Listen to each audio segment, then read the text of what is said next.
In 1759 on Mauritius Island, the body of a slave falls in the sea.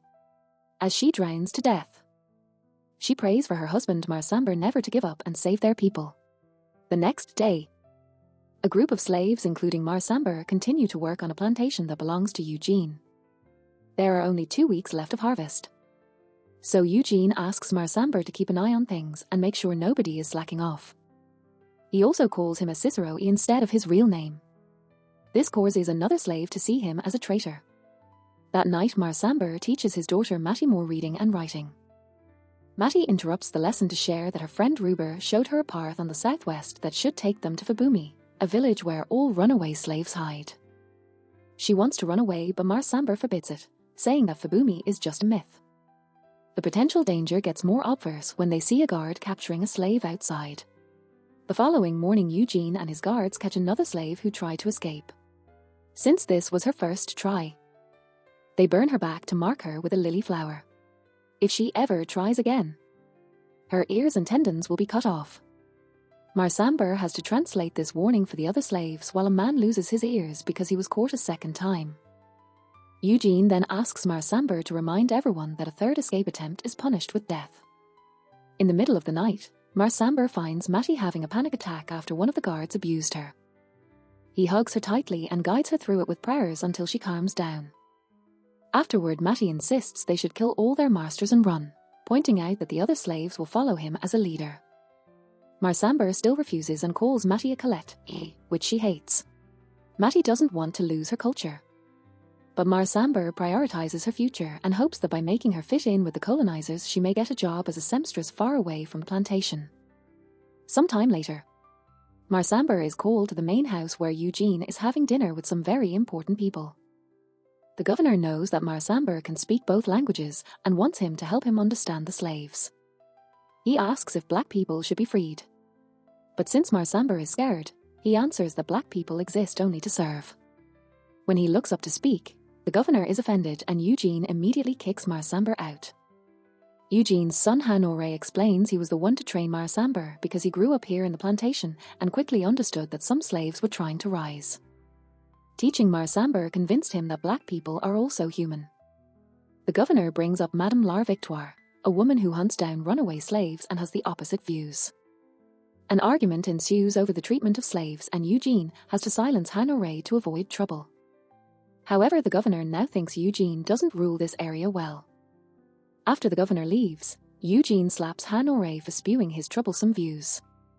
Then he calls Marsamber to announce he's losing all his privileges.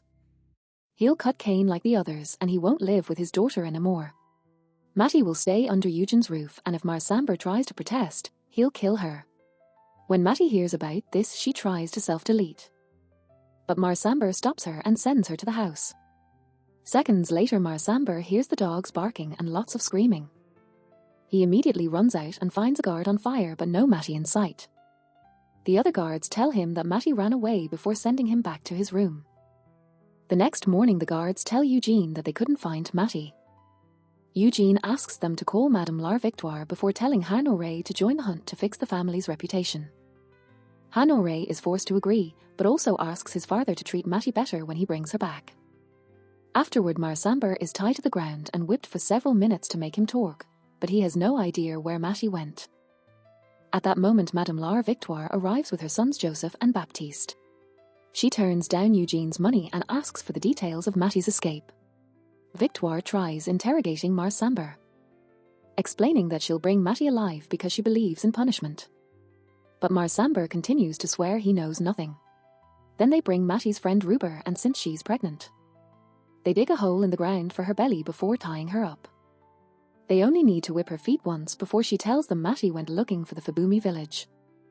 Victoire has heard of the legend before and immediately leaves with her sons and Hanore to start the search, using Mattie's clothes. A dog follows her smell through the forest until Victoire finds marks on the ground that indicate Mattie met someone and left with them.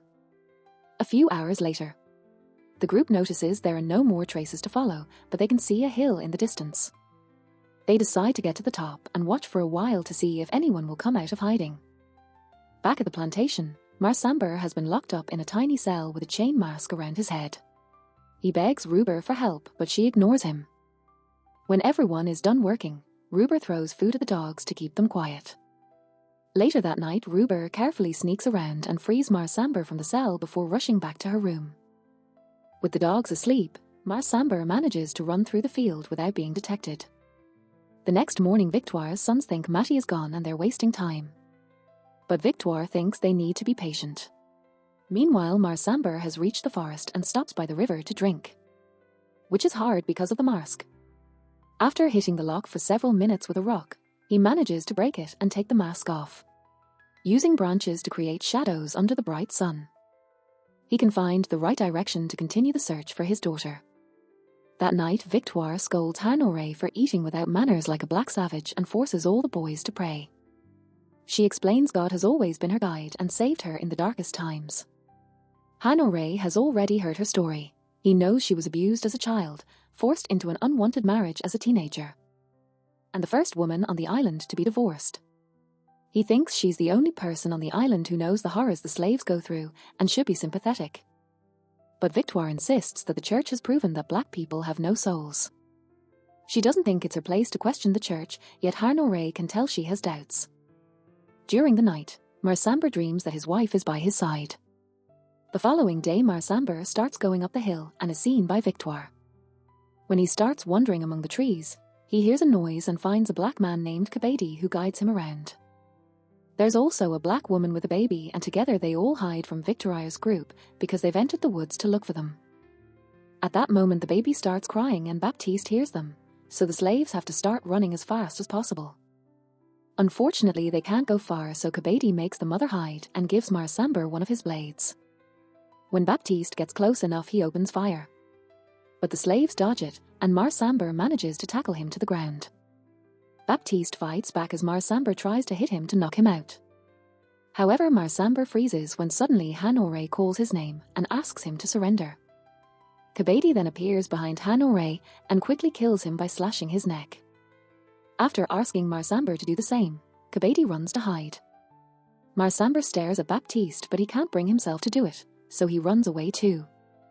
With Joseph now running after him, Marsamber moves as quickly as possible until he's suddenly tackled by a black man named Roddo, who helps him find a place to hide.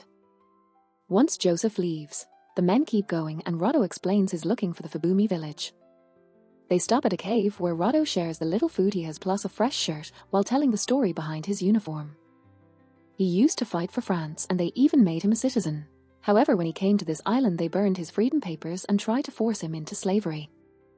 Meanwhile, Victoire is taking care of Harnore's body. Baptiste points out that the slaves spared him like a good Christian would have, and that wording isn't received well by his family. Victoire spends most of the night praying. In the morning, she announces the Lord is protecting them, so they must continue the hunt. However, Baptiste refuses to go after the man who spared his life, so instead he'll take Harnore back to his father. A furious Joseph jumps on his brother and they start fighting on the ground while Victoire stares without doing anything. After a few minutes of wrestling, Baptiste manages to defeat his brother and leaves the forest with Harnore's body. Moments later, Marsamber is on the move again, following tracks on the ground and plans to find his daughter. When Roddo tries to leave the cave too, Joseph shoots his leg to bring him down. Then Joseph squeezes the wound while he and Victoire ask him about Mattie and Marsamber. Roddo refuses to talk and says this island belongs to black people. So Victoire shoots him in the head. The duo searches the cave and finds Marsamber's old shirt. So now the dog can follow his smell. In just a few minutes, the dog finds Marsamber crossing the river and jumps to attack him, unaware there's a waterfall behind them. They both fall into the lake below, and Marsamber tries swimming as fast as he can. But the dog easily catches up to him and bites his arm. As he screams in pain, Marsamber pushes the dog off and grabs a rock to smash the beast's head to death. On top of the waterfall, Joseph and Victoire see Marsamber escape into the woods. For the next few hours, Marsamber continues to wander around the forest while following any track he can find. Eventually, he has to stop and rest because he's losing too much blood. Victoire and Joseph are still searching under the rain and get the clue they need when they notice some blood on a tree. That night, Marsamber dreams about his wife again and gets encouraging words from her, receiving her blessing and a promise of guidance. The following day, Marsamber makes it to the beach and finds a bunch of dead slaves on the sand and in the water. There's also a destroyed boat, which means the storm stopped them from escaping to Madagascar. Marsamber checks everybody on the shore, but he can't find Matty, so he goes back into the woods. He follows a strange noise and finds a few survivors, so he asks them about Matty before collapsing in pain and tears. The men help him up and take him to a cave near the beach where the women are hiding. Here he finally finds Matty and runs to hug her. But there isn't much of a reaction from her. Marsamber then announces he'll help her find Fabumi, which makes Matty smile and finally hug him back. After Marsamber and Matty leave together, Victoire and Joseph also make it to the beach and find all the bodies. They follow Marsamber's footprints on the sand to continue their hunt, forcing Matty and Marsamber into hiding. Matty says she's tired of hiding, and Marsamber agrees it's time to make a plan. That night, Marsamber does a traditional ritual to renew his promise to his wife and asks for courage to fight his enemies. As the moonlight moves around him, Marsamber hears his wife's voice saying they're now one before it starts to rain. Meanwhile, Victoire and Joseph are camping for the night. Victoire hears a noise and pushes Jospe down right before a blade attacks in the darkness. Mother and son immediately grab their weapons and stumble around blindly as they try to find the source of the attack. Suddenly, Joseph hears a noise and opens fire, giving away his position for Marsamber to quickly slash him with a blade before hiding again. Victoire runs to her son and notices his unbearable pain, so she stabs him to end his suffering. Afterwards, she hides behind a tree only to come out again when she sees Marsamber standing nearby. With the lightning serving as cover, Victoire sneaks around until she surprises Marsamber from behind, shooting him in the shoulder. Then she grabs her knife to kill him, but when she looks up again, he's gone. A terrified Victoire starts praying until Marsamber appears behind her and stabs her to death. That night, Marsamber dreams of his wife appearing before Eugene and killing him with a spear. In the morning, Matty has to wake her farther out of his trance and help him walk because of his injuries. However, Marsamber is too dizzy and soon collapses again. Matty falls to her knees as she has a breakdown and yells for help. This gets the attention of a bunch of slaves who are also looking for Fabumi and recently escaped Eugene's plantation. Matty joins the group and the men help her carry Marsamber as they continue their search. After several hours of wandering through the woods, they finally find the mythical village near the hills. A healer immediately makes an ointment and applies it on all of Marsamber's wounds while praying. This helps Marsamber heal and move without pain again. That night, the locals welcome Marsamber and Matty into their community and comment on some of the differences in their cultures, since many of these slaves were born on this island and not in Africa. Marsamber shares stories about his original tribe and how his wife was killed in a colonizer's ship because she refused to be a slave. Matty also mentions some of the stories her mother used to tell her and how she found the strength to smile at her daughter before her death. The next day, while she's bathing in the lake, Matty sees her mother watching her from afar. In the evening, the villagers see flames in the distance, which means hunters are coming after them. Everyone starts running as the white men open fire and manage to recapture a few of the slaves. They cross a huge field but sadly find their way blocked by a cliff, which allows the colonizers to surround them.